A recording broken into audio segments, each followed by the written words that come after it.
In the early years of the 1920s, before the land was divided by foreign maps and foreign tongues, two great kingdoms flourished beneath the West African sun.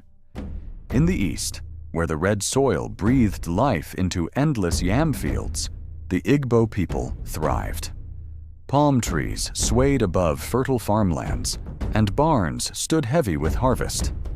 The air carried the rhythm of wooden pestles pounding fufu and the wisdom of elders seated beneath ancient udala trees. In the west, across vast savanna grasslands and cocoa plantations, the Yoruba kingdom rose proudly. Rivers shimmered like silver veins across the earth. Talking drums echoed through bustling markets where traders displayed kola nuts, spices, and woven aso-oke cloth. The land was generous, the people were strong, and peace, though fragile, still held. Between the two kingdoms lay a stretch of land, rich, fertile, and blessed with flowing streams. It was farmland where yam vines climbed proudly, where cocoa pods ripened under golden sun, where palm oil flowed like liquid fire.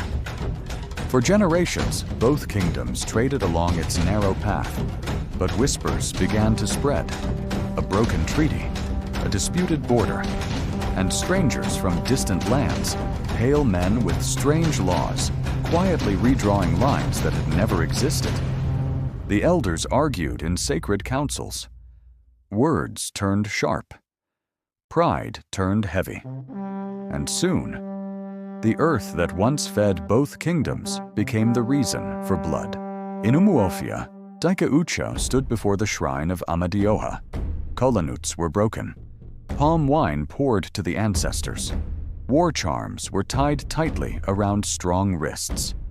In Oyo, Are Adeyemi knelt before Ogun.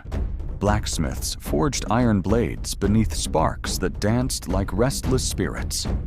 Horses were adorned with leather and beads. Mothers wept quietly. Children clung to their fathers. For when warriors march, the earth itself trembles. The battlefield lay in the disputed farmland, surrounded by thick vegetation and tall grasses swaying under the wind. Spears flew. Shields collided. The red earth drank deeply.